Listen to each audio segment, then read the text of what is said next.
controls the past, controls the future. Who controls the present, controls the past. The death of bin Laden marks the most significant achievement to date in our nation's effort to defeat al-Qaeda. All you got to do is start looking around, start thinking for yourself, start investigating things, and you will see it all right there.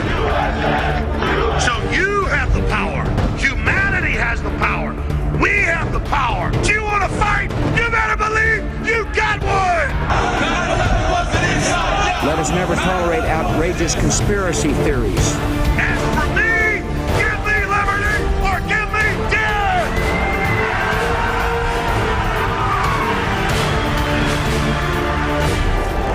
The answer to 1984 is 1776. Good evening, everyone. Welcome to the Infowars Nightly News. I'm Darren McBreen. It is Friday, May 24th, 2013, and here's a quick look at what's coming up. Tonight, while China destroys genetically modified corn produced in the U.S., the U.S. government attempts to jail a Wisconsin raw milk farmer for years. Are we living in an idiocracy? Mike Judge tells us what he thinks. All that and more on tonight's Infowars Nightly News.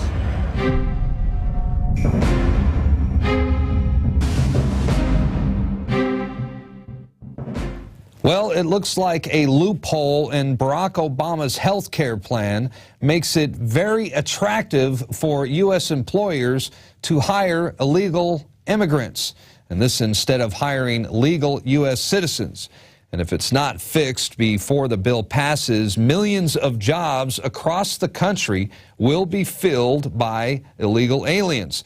This is yet another incentive by the Obama administration to persuade foreigners to enter the country illegally. The floodgates are wide open. It's amnesty for all. And, according to the immigration reform bill, any illegal immigrant who's been in the U.S. since on or before December 31st, 2011, may apply for provisional status. And within 13 years, they may be granted lawful permanent resident status. And during that 13-year time frame, the illegal immigrant must be employed by a U.S. employer and must be able to provide proof of employment. But wait a minute. I thought it was illegal. I thought it was against the law for a company to hire an illegal immigrant. I mean, you used to get in a lot of trouble for that sort of thing back in the day.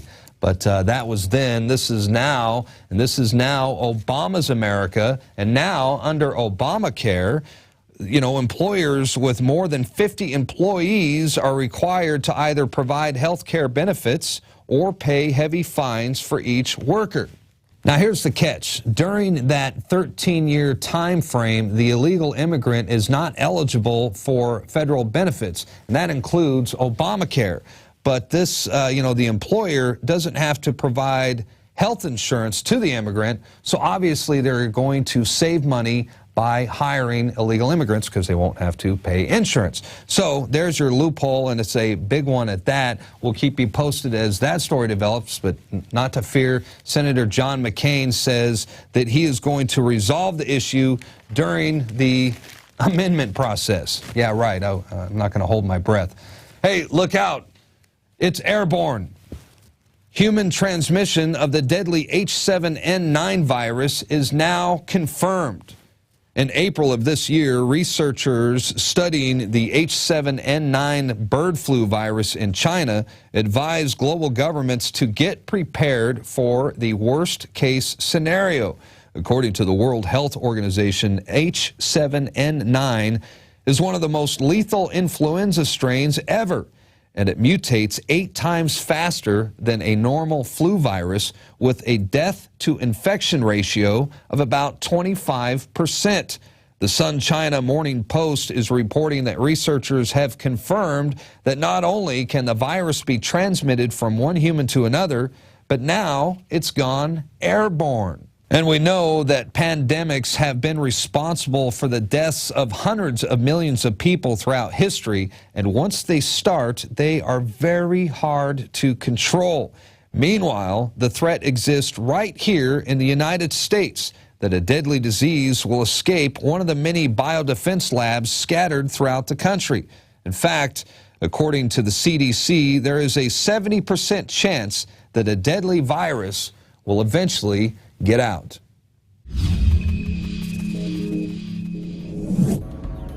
Government-funded universities across the Western world are developing massive warehouses full of bioweapons that they say is for biodefense under the BioShield program.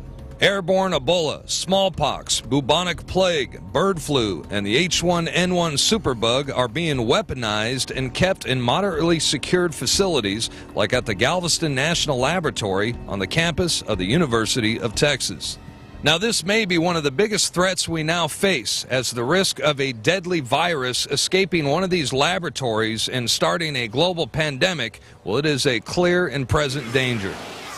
Weaponized airborne Ebola, super weaponized viruses and bacteria that kill over 90%, 9 out of 10 people on your street dead. The National Research Council, which is an arm of the National Academy of Sciences, released a report concerning potential hazardous risk associated with the new multi-million-dollar infectious disease research lab currently under construction in Kansas. It's located only 120 miles west of Kansas City. It's called the National Bio and Agro Defense Facility, and even though it's a level 4 biolab, which is the highest secured rating issued by the CDC, the expert panel found that there is nearly a 70% chance that a disease will escape the laboratory during its planned 50-year operational lifespan.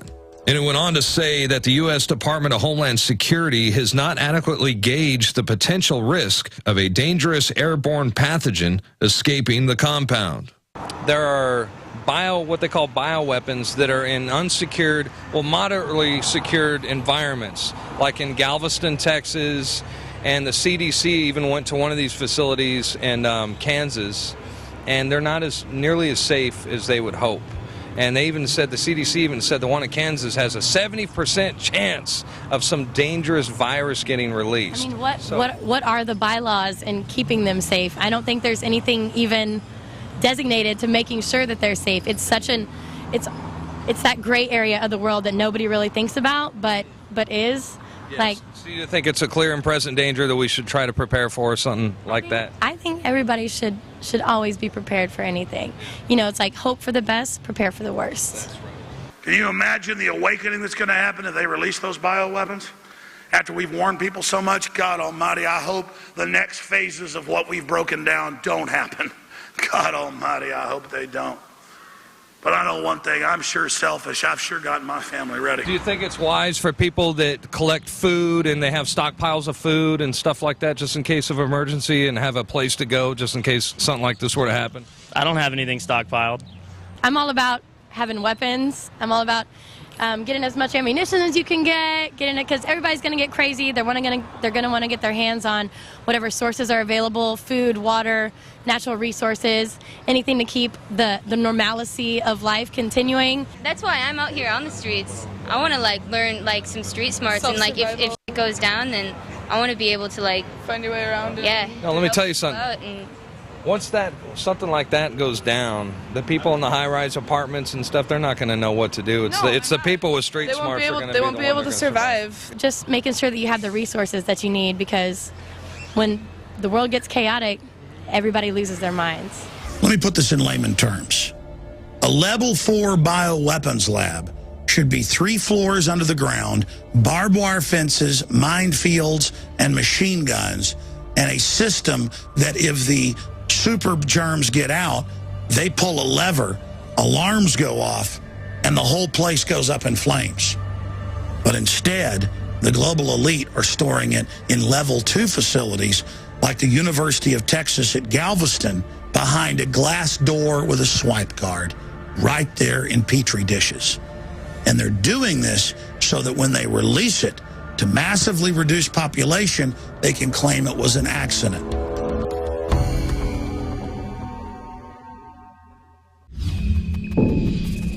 All right, we're going to switch gears right now, and I want to talk about some interesting developments in the war on food as organic dairy farmers continue to be attacked by the federal government. And a raw milk farmer in Wisconsin is facing up to 30 months behind bars for offering raw milk and cheese to his friends and neighbors. That's right, folks, the federal government wants to criminalize organic dairy farmers. Criminal charges filed against Wisconsin dairy farmer Vernon Hershberger could land him behind bars for up to 30 months. The husband and father faces 4 separate charges stemming from providing raw dairy products to members of his Grazing Acres Food Club. These are basically people in the surrounding community who, well, they don't want processed or genetically modified foods, and they should have the right to choose, to eat whatever they want. Funny how the government supports GMOs despite the well-documented health hazards, and they are, they're putting GMO food in most of the nation's public school cafeterias. Meanwhile, if you're a parent, they're telling parents that you cannot pack school lunches for your own children. And now, at the same time, they're putting the boot on the throat of organic farmers who simply want to provide organic products to their community. Unbelievable. And the Wisconsin Department of Agriculture, Trade, and Consumer Protection is wasting tens of thousands of taxpayer dollars on the jury trial of a raw milk farmer. The government agency destroyed 2,000 pounds of his unpasteurized milk. He faces 30 months in jail, a $10,000 fine, and obviously would not be allowed to continue to provide his community with organic cheese and milk, as a growing number of citizens are choosing to opt out of the commercial food supply, and for good reason. One of the most important things about this trial is that it will set a precedent for how communities share food in the future. They definitely have something to gain, because once they back Americans into the corner of not being able to create their own food, where do we go? How do we feed ourselves?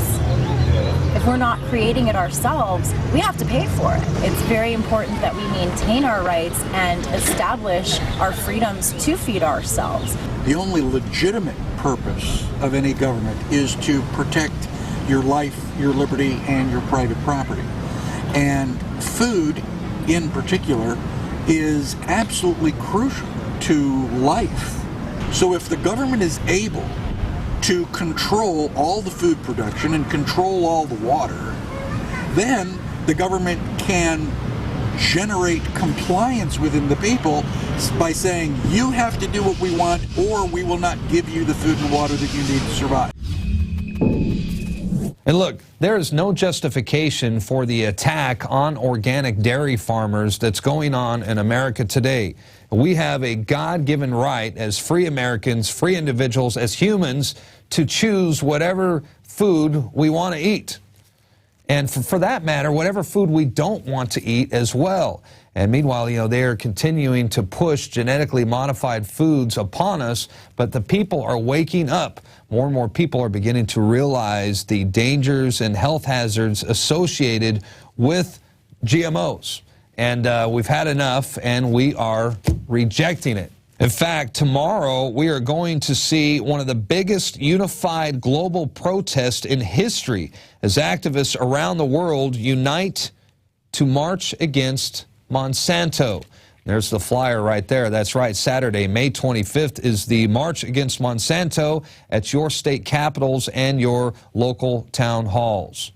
We're now joined by Infowars reporter Leanne McAdoo, who will be at the Texas State Capitol tomorrow, joining forces with the good people of Austin, Texas, and, sending a message to not only Monsanto, but the enablers of Monsanto. I'm talking the FDA. What can we expect from the March Against Monsanto tomorrow? Well, it's true. People all around the globe are fed up, and so 36 countries are holding this March Against Monsanto. Pretty much every state in America is going to be having their own rally. So tomorrow at Austin, I know about 4,000 people have RSVP'd to attend this event. It's going to be huge. And aren't you going to be streaming live? from the event? Yes. Actually, if you aren't able to make it to the event, I will be streaming live on Ustream at the Alex Jones Live channel. And I'm going to be dressed as my favorite Frankenfood. Which is what? Is that like a cross, like a salmon and a banana? Yeah, or, I'm definitely probably going to go with a banana fish. A banana fish. Yeah. Oh, all right. Well, that sounds good. Well, look, there's definitely a revolving door when it comes to like the FDA, which is supposed to make our food safer. It is supposed to be safer for the population, but it is controlled by Monsanto executives. Exactly. So we want to get that word out to everyone as well. I understand how many, you said there's like 4,000 people that have already reserved. All right, so look it up, folks. It's the March Against Monsanto. What's the website? Well, you can go to, it's probably easier to Google March Against Monsanto, and then it'll pull right up. There is an entire page there that shows all of the countries, all of the states that you can go to. So in the United States, it's probably going to be at either the local town halls or the state capitals, correct? Exactly.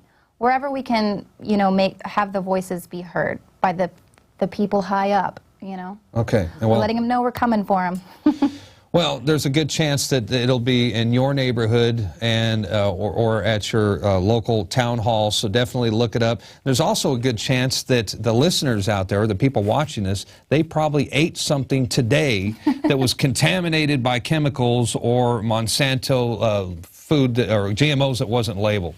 Exactly. So they have a reason to be pissed off, and they should get out there and support this. Exactly. All right, thanks, Leanne. I'll probably join you tomorrow. And, Monsanto wants to totally monopolize the entire food chain. So it is very important that we all band together and stand against them, march against the Monsanto Corporation tomorrow. Please join us. Now, that's going to do it for the first half of our show. Up next, the exclusive interview with Mike Judge. Alex Jones was invited with the crew to Mike Judge's house recently. And, Mike Judge, he's the creator of Beavis and Butthead. He also does the voices for Beavis and Butthead, King of the Hill, Office Space, and the prophetic Idiocracy. And, well, that's coming up next. And I also want to add that he does a pretty damn good impersonation of Alex Jones as well. Mike Judge up next on the Infowars Nightly News. The important thing about the Pro One filter today is that the material we use for removing fluoride and other heavy metals now will remove the latest form of fluoride called hydrofluorosilicic acid. There's no other fluoride reduction filter out there that will remove that type of fluoride. And it's extremely important because today we're hearing more and more cities are using that form of fluoride. We've been having medication forced on us through the water system for quite a while. Most people don't realize it. Most people don't realize the negative effects of fluoride. There's a wide range of health effects that are attributed to fluoride. Bottom line, why should somebody get this new Pro One ProPure filter? The reason to buy the Pro One, it's an all-in-one filter. It's convenient, easy to use. It doesn't require the add-on fluoride filter, and in addition, this filter removes the latest form of fluoride called hydrofluorosilicic acid.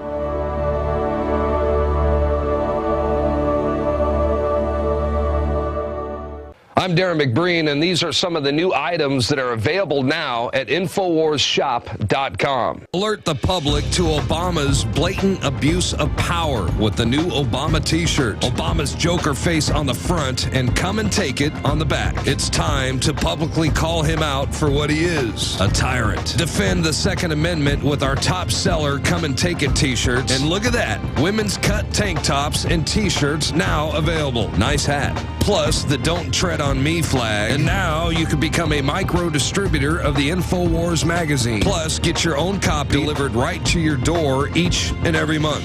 And if you're tired like I am of you and your family being exposed to polluted drinking water, get the Pro One high-performance water filter. It gets rid of all pathogenic bacteria, cyst, fluoride, heavy metals, and numerous other contaminants. So join the revolution at InfoWarsShop.com.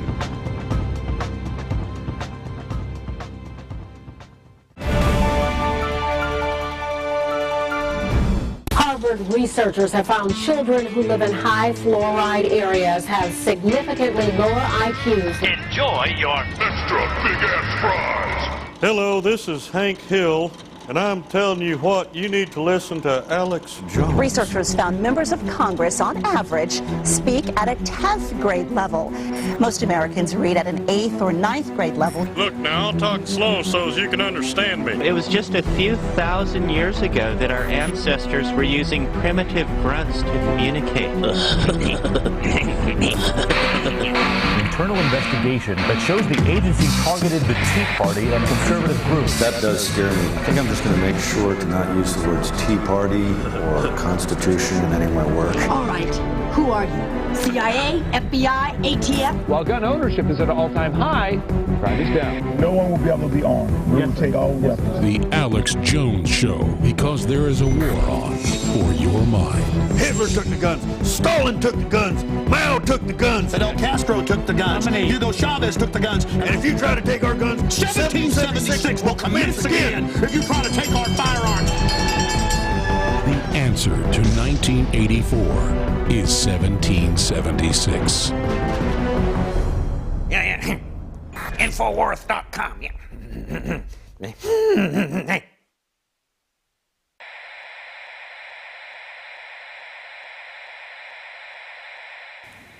Judge, what is the secret of the universe? The secret of the universe, damn. That's a good one to start with.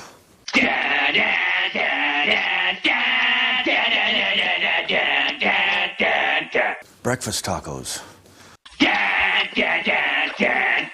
Well, I'm counting 37 health violations.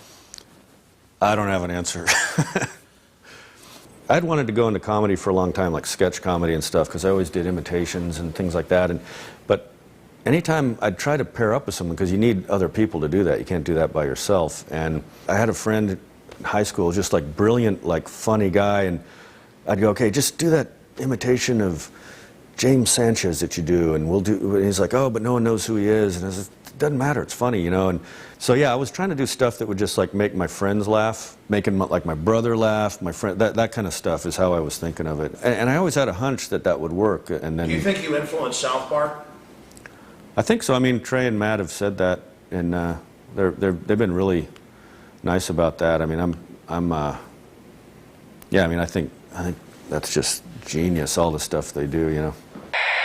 Stupid Toilet Safety Administration! Shoes off! Belts off! Sharp objects go in the plastic tray! This is inhumane. Shut up, sir. I wanted to do animation since I was a little kid. I mean, I didn't think of it as a career so much as just something, because that wasn't ever described as, I mean, my mom especially, it was all about, you know, science. That's where it's at, which I was kind of good at math and science, so. But animation was my burning desire. I actually kind of hit a fork in the road when I was, I don't remember how old I was. I'd saved up money from a summer job, and I had a paper out, and I was going to either buy like a 16mm camera that's single framed, or I was going to buy, then I decided, okay, I could buy a bass, an electric bass. And then I started looking at the price of film and was like, you know what, that's just not possible. And the bass was going to give me a social life if I could be in a band or something, so.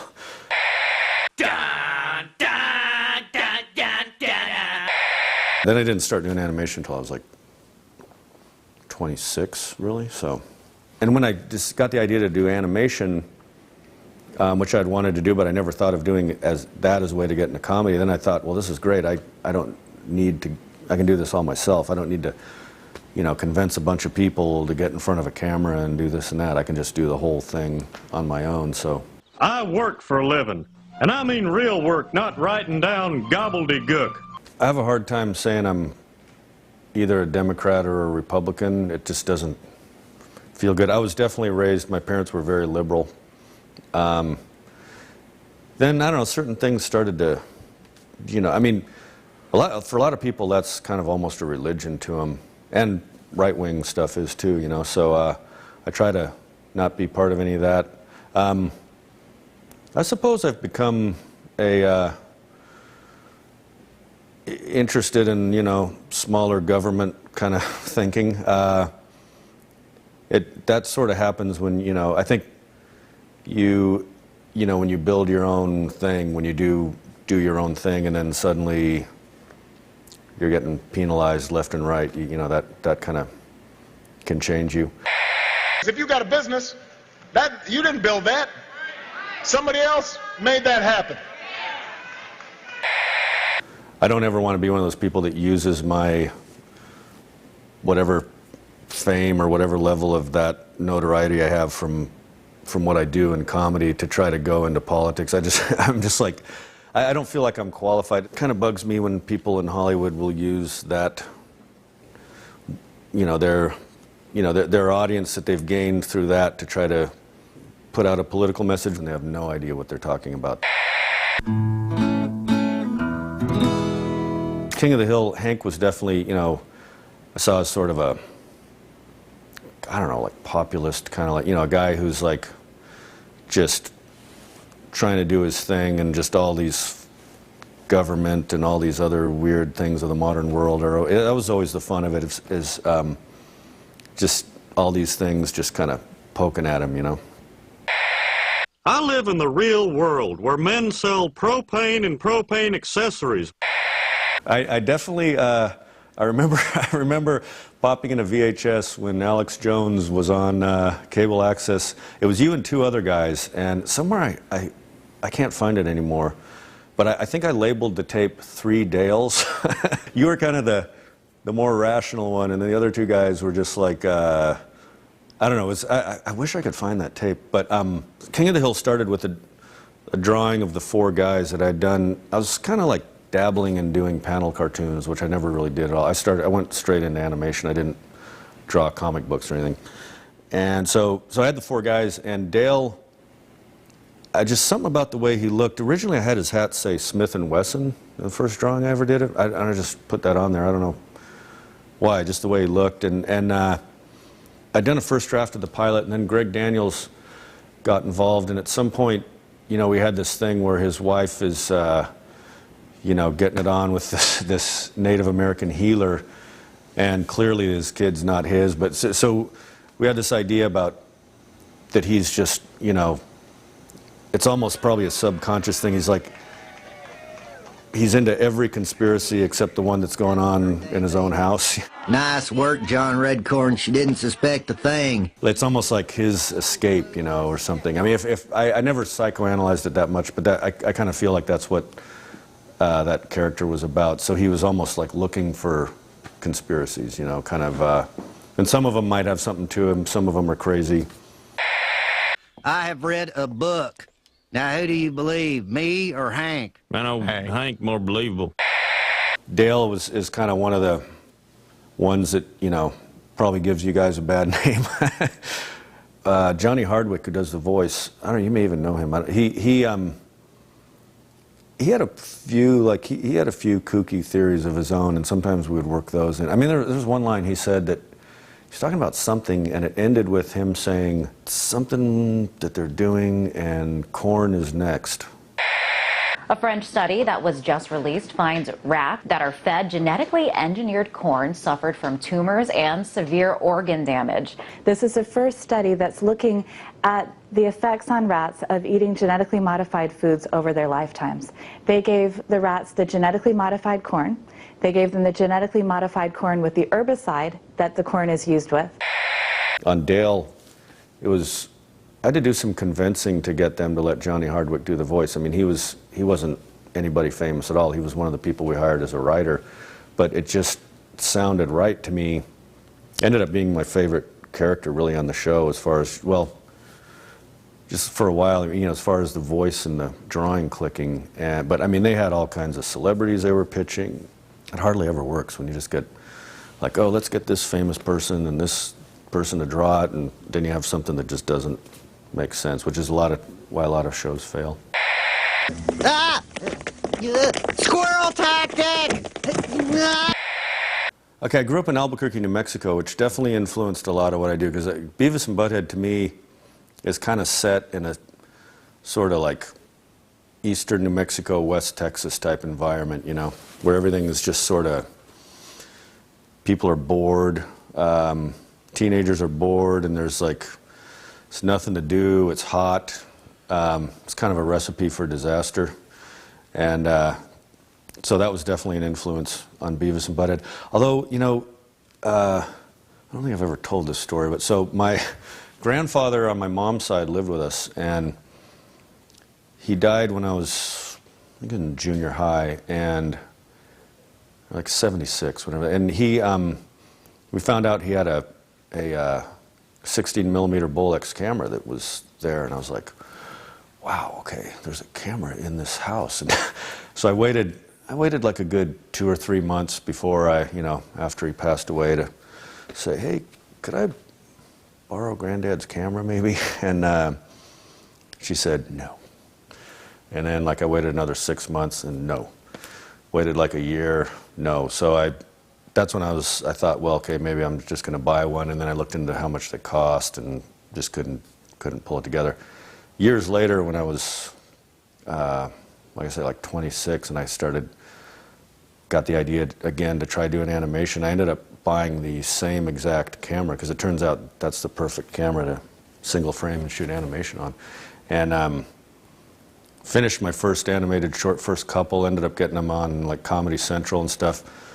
Sent a tape to my mom, and she said, oh, that's interesting, you know, you probably don't remember, your grandfather had a Bolex camera. I'll see if I can find it. I was like, no, I remember. I was like drooling over the idea of just being able to get my hands on it, you know, but it all worked out.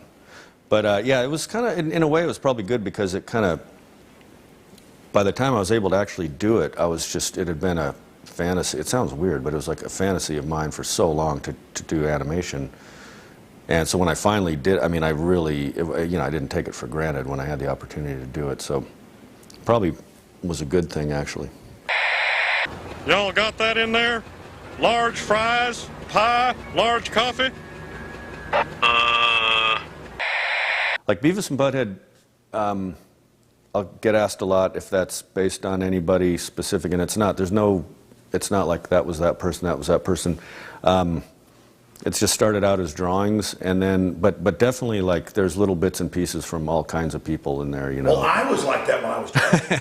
A lot of us were, yeah. I mean, it's a little bit of his, like, me and my brother, but not, I mean, we weren't, you know, we got good grades, and but some of these people are really intelligent, too. There was a guy he's now a professor, I won't say his name, but he's one of these guys, like, I would see him in the hallway. I think this is, the laugh, I don't even know, the laugh came from, I had just written down ha ha ha it started out as a storyboard. It was the first time I'd animated something where usually I would start with the voice and then do the drawing. This one I started with the drawing, and I didn't know what they would sound like, and I just drawn ha ha ha on there. Years later I realized there's a Mimi Pond cartoon that, and I've become friends with her on Facebook now, but where she had a guy going a weirdo on a bus doing that, and I think that might have been in the back of my head, but I started doing that laugh, and I was kind of like going like, this is reminding me of something. Didn't think about it till probably 2 years into the show that there was a guy at my high school who he was really smart, stoned all the time, but you'd see him in the hallway, and I would always see him when the hallway was empty, and he'd just start, like, he's one of these guys that he'd start going, hey, Mike. He just always had this laugh. It was different than Butthead laugh, but it was that thing of just kind of, how's it going? And so when I would do the voice, I would just kind of do the, and I would be doing it sort of to get into character, to get the voice sounding right, and then I'd go, well, that kind of sounds funny that he's just laughing all the time anyway. And then I realized later it was probably in the back of my head because of this guy who used to just kind of talk like that. But there's a lot of that, little bits and pieces of people. There's the Beavis laugh. There was a guy who was actually in calculus class, and he was a really smart guy. He's now a nuclear engineer. I hope he doesn't figure out who he is that I'm talking about him. But he kind of was always like, We had a hot teacher, which was unheard of back then. She was a former Dallas Cowboys cheerleader. Anyway, he would get really excited, and he was biting his lip all the time and just kind of going like, like laughing at everything she said. So I started out Beavis doing the spastic laugh like that, and then around season 2, I started getting like where I don't even know if I can do it now. I'd get into the higher register. I'd get into this like kind of higher register of like where he's like kind of going. I have to warm up to it, but I started out with that laugh, and then I just kind of made his voice sound like the laugh, just like raspy, you know. The animated shows that have really taken off are when it's usually the person who's animating it doing the voice, which is, other than The Simpsons, but I mean, The Simpsons, the voices and the characters just match. They're really well done. But like, you know, you look at like Family Guy or South Park or Ren and Stimpy, it's like, you know, somewhere in those guys' heads, it's like it makes sense. Those voices sound like they come out of those characters, and I think that clicks on Beavis and Butthead too, especially. Now I'd say Beavis and Butthead probably. That's probably the thing I'm most proud of. I think probably the best thing I've done. There were moments of making Office Space where I thought this is like what I was born to do, but then I think it's probably Beavis and Butthead. I mean, King of the Hill probably overall is overall the best thing I've done, but Beavis and Butthead, like some of it, there's about a third of it that's not that great because we were cranking them out so fast at the beginning of that show. I mean, it was just like MTV just going as many of them as you can make. It's on every day. There's no quality control. They didn't know how to produce a show. Nobody did. It was a train wreck. But so I ended up, the episodes I liked, I ended up spending all my time on, and those ones I think are great. That are probably the best stuff I've done. But and the new Beavis and Buttheads I think are as good or better than a lot of the old ones. But King of the Hill overall is probably like a good, more less spotty, like just, you know, good quality, consistent.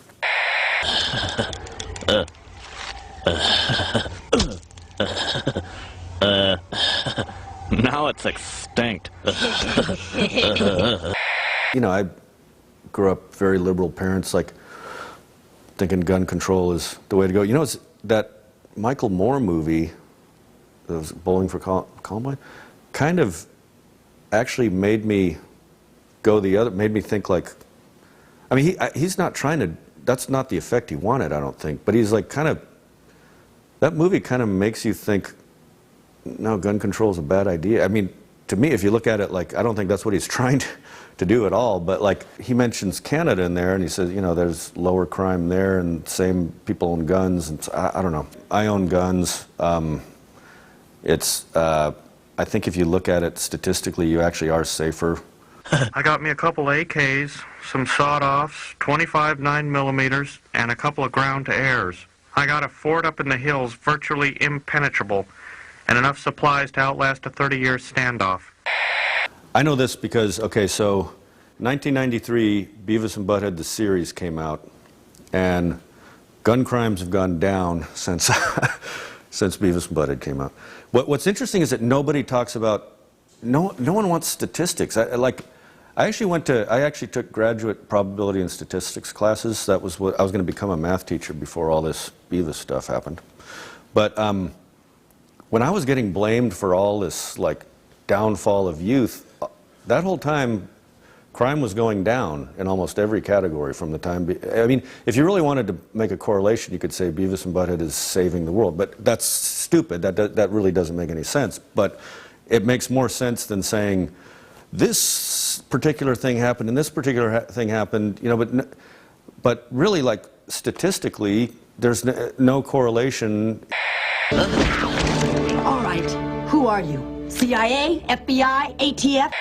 Yeah, there's that map where it's just like almost county by county, where gun control, it's not doing any good. It's like there's higher crime rates where there's gun control, lower where there isn't. I mean, it's just like county by county. I mean, you can't, I think because I have this science background, you look at that and you go, you know, it's kind of ridiculous. As much as, you know, those bumper stickers might have been run into the ground, I mean, it's true. It's like, I would be all for it if it was effective, but I haven't seen anything that shows it's effective, you know. Well, Mao said political power grows out of the barrel of a gun. What does Hank Hill say about disarming people? It is the right of all Americans, as Cotton has taught me, to own a gun, even though I'm not so good at shooting them. A Japanese machine gun blew my shins off in WW2. I loved it. I was like, it's good to see somebody yelling at Piers Morgan. You accuse me of attacking the Second Amendment of the Constitution. I want to get people off pills that the insert says will make you commit suicide and kill people. Alex, let's get about the Second Amendment. I want to blame the real culprit. Suicide pills. Alex. Mass murder pills. Okay, let me ask you one question. It was interesting, though, the way it seemed to be spun on all these websites. There's all these websites now that have a bunch of hipsters on them who will just kind of play a clip and grin and chuckle about it. And that's how I saw it. I can't remember what it was on. I was thinking, hey, right on, Alex, go for it. Well, and everything you were saying was true, too. I mean, the clip that I saw. Because you were talking about, Hitler took the guns, Stalin took the guns, Mao took the guns, Fidel. And if you try to take our guns, 1776 will commence again. If you try to take our firearms, doesn't matter how many lemmings you get out there on the street begging for them to have their guns taken. We will not relinquish them. Do you understand? Something like that. I used to do you really well. I can't it was the what was the water filter commercial you used to do, or it's been a while. You think I'd have it down now, though. I was just hanging out with you last night. Look at these headlines. IRS targeted Tea Party groups for scrutiny, searching words like patriot, Tea Party. That does scare me. I think I'm just going to make sure to not use the words Tea Party or Constitution in any of my work. That's pretty evil. I won't, they're calling it the constitutional restrictions or whatever they referred to it as. That actually is scary. That's going to make me listen to some more Alex Jones. Come on, I want to see it. I want to see it. Yeah, come on, Stuart, do it.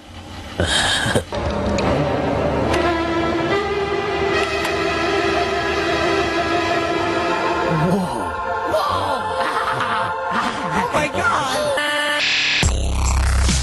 In this Monsanto, this poet, let me watch the building collapse. Well, if I was to get heavy and deep on it, I think the one thing that's made me tick or makes me, other than just wanting to try to be funny, it tends to be, and I don't overanalyze, but then, when you do this long enough, you do analyze. I think what it is probably, I think a lot of us are just kind of out of sync with the way the world is right now, like the way the modern world, we're not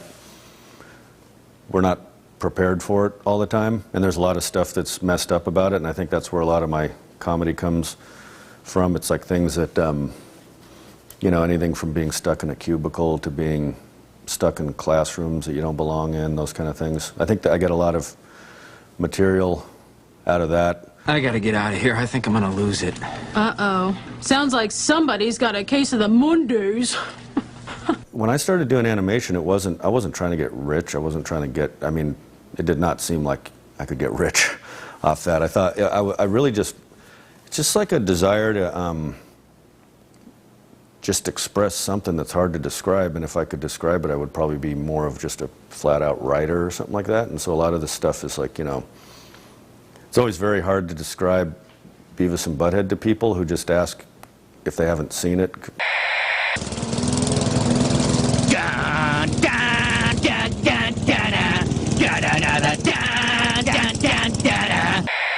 I never set out to say I'm going to be a satirist, but that's definitely what, I've always, the very first thing I animated was the a cartoon called Office Space. It was before Dilbert, and it was like Milton at his cubicle and the boss, and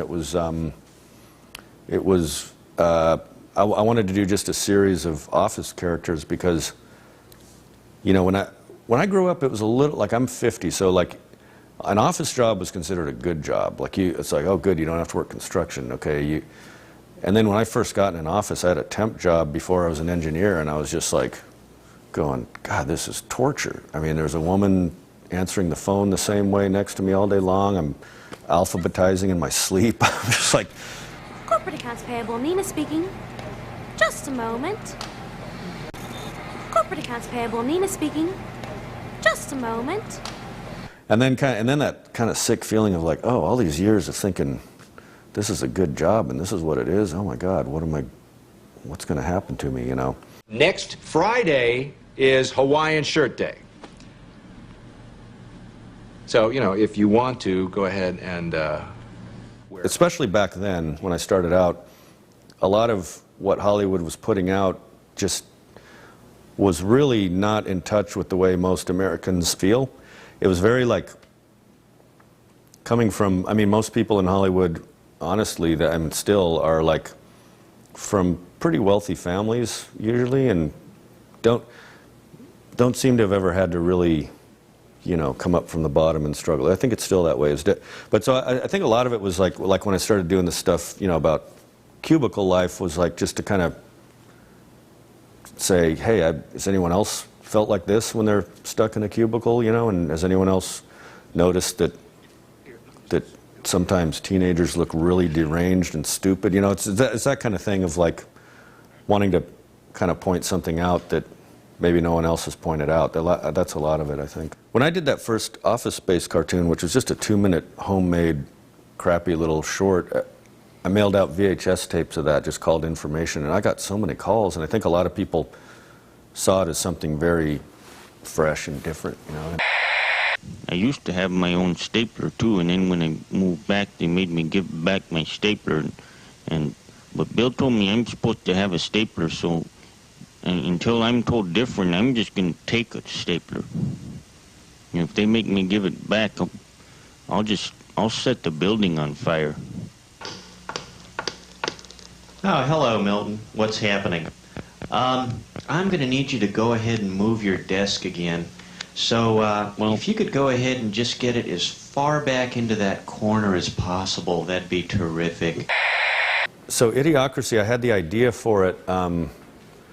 Actually, when I was writing the Beavis and Butthead movie, was just kind of the seed of the idea. When I was thinking about just the way evolution works and thinking like, well, wait, there's no predators now. So it started with that, but then I was actually in line with my daughters, I think it was in 2001, at Disneyland at the Teacups ride. And you know, it was in the summer, and my daughters were little at the time, and along comes a woman, like, there's a woman behind me who had an altercation with this other woman, and they both have their kids in strollers, and they just start going off. Kick your ass! And I'm like, my kids, and like thinking, this isn't what Disney had in mind here, you know. And this was in 2001, so it was the summer right before September 11th. So I was also thinking, you know, what if the movie 2001, instead of being this, you know, the monolith and everything being pristine and advanced, what if it was like the Jerry Springer Show and giant Walmarts? What if that had been that movie 2001? So I kind of was thinking like, just take that chart from when that was made to now and project it out and just like see where that would go. And the years passed and mankind became stupider at a frightening rate. So Fox, I still owed them, part of my overall deal was to write 2 movies for them. So I'd done Office Space, and in order to do something else for anybody else, I needed to burn that one off. And I kind of thought no one would make it. I thought it'd just be fun to write. I'd just start from there, you know. This was like, it was making me laugh. After the Disneyland experience, I just started writing stuff down and ended up co-writing, getting someone to work with me, this guy Eitan Cohen, and we got through a first draft pretty quickly and gave it to Fox, and then no one kind of wanted to make it, and I was like, well, okay, well, wasn't going to be a huge budget, but it was going to be something. It was going to cost, you know, $23 million or something. And it just sat there, and I'm trying to remember how. And then Luke Wilson wanted to do it, and I was like, okay. Then I started to see it again. Then I went back and rewrote it, kind of with him in mind, and just rewrote it because it needed to be better anyway. And we had in the script this whole thing about the Starbucks, and because I remember actually driving on I-35. It was like something tan. It was a tanning salon. It said exotic tan for men. And I had no idea that tanning salons had turned into, you know, hand job places or whatever it was. And so I was just talking to friends of mine and going, wow, I wonder what's next. I mean, is it going to be like Starbucks or what? And so we had that in the script. And when it was in pre-production, I was, you know, and they run it by legal, and I'm going, man, I don't know how I'm going to come up with something better than the Starbucks thing, because it's not funny if it's not a known place, you know. And so, legal, an interesting thing happened. I mean, I don't know how this happened, but they said, well, they said no, and then they said, well, you know, I just said, so what can it be, satire and this? And they said, well, what would help us is if you didn't just pick on them, if it was a bunch of companies. I was like, okay. So then that's how we ended up with that whole red light district in there in the movie, where it's like, I think it's like H&R Block, adult tax return with release, and like there's like a Pollo Loco or Pollo Borracho adult chicken. I don't know. and then we just did everything. Costco. I don't know what happened. At some point, I'm sure somebody got really flipped out, but I was shielded from all that. A similar thing happened on Office Space, but Idiocracy, I've been getting so much love for it, like in the last 2 years. What you're saying is that you want us to put water on the crops. Yes. Water? Like out the toilet? Well, I mean, it doesn't have to be out of the toilet, but yeah, that's the idea. Yeah, I think a lot of the stuff that's in there maybe is starting to happen, you know, now instead of 500 years from now when it's set. And that's Secretary of Education. It's kind of stupid, but President Camacho's stepbrother still does a pretty good job, eh? It was supposed to take place during a drought. It was the rainiest summer ever in Austin. We were just having to kill grass everywhere in the background. But they didn't really give it a release. There was a contractual obligation. They had to put it in like 12 theaters, and that's all they did, I think. In fact, if you called Movie Phone, they didn't even, it was listed under Untitled Mike Judge Project. They didn't even bother. It went straight from what it was on the contract to Movie Phone. They didn't even put Idiocracy in there. Dwayne Elizondo Camacho, 5-time Ultimate SmackDown champion, porn superstar, and President of the United States, had called a special summit with the smartest man in the world. So you smart, huh? You know, no. I thought your head would be bigger. Could look like a peanut. Let's get you sworn in. Well, I do know what they told me, and I finished the movie at least like, I want to say like 9 months before it came out. It was in the can. I'd finished the mix. I'd turned the whole thing in. What they told me was it didn't test very well, which a lot of movies don't. You know, Office Space didn't. Whoa. I think I just figured something out, Beavis. What? This sucks. Yeah, it really sucks. This sucks more than anything that has ever sucked before. The way movie testing works, they have these sheets, and it says excellent, very good, good, fair, and poor. For it to count at all, it has to be excellent or very good, I think. So if they say good, that's just a 0 for you. So a lot of people, if it's a weird movie, they'll go, oh, it was good. They won't say very good. You know, so we would get like a 70% very good and excellent, which sounds, that's considered a horrible score. I'm fixing to commensurate this trial here. We gonna see if we can come up with a verdict up in here. Now, why you think you done it? Okay, number one, Your Honor. Just look at him. He talks like a fag, too. And B, we've got all this, like, evidence. This is what I remember. They said, look, you know, it didn't test well. We can't. They made some horrible trailers for it, and I was glad they didn't put those out because they weren't very good. And then they just said, you know, look, we don't want to spend a lot of money promoting it, and they dumped the movie. But I mean, they said Why do you think that is? When it came out, it got a lot. It almost. Maybe they were doing something right because it got a lot of attention. I didn't do any press for it. I ended up getting my picture in Time magazine without ever doing an interview because they were doing stories about like what's up with this movie. Why are they putting it out in 12 theaters and not talking about it, not putting a title on it? And so it ended up getting some press. People liked it, but it's interesting. Like now, I mean, it's become the term idiocracy has become. There was a guy in the LA Times who wrote an article like a year ago about and cited all the other articles that it's in, and I don't know, maybe just since it came out in 2006, everyone's gotten stupider. And but Brondo's got what plants crave. It's got electrolytes.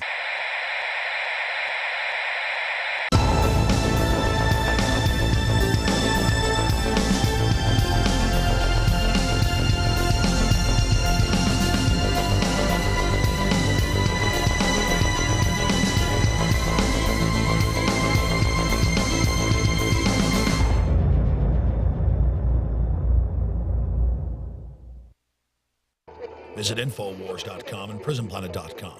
When you're on the site, you can also tune in 24 hours a day to my daily radio broadcast. There's also a free iPhone app to listen to the syndicated radio show when and where you want.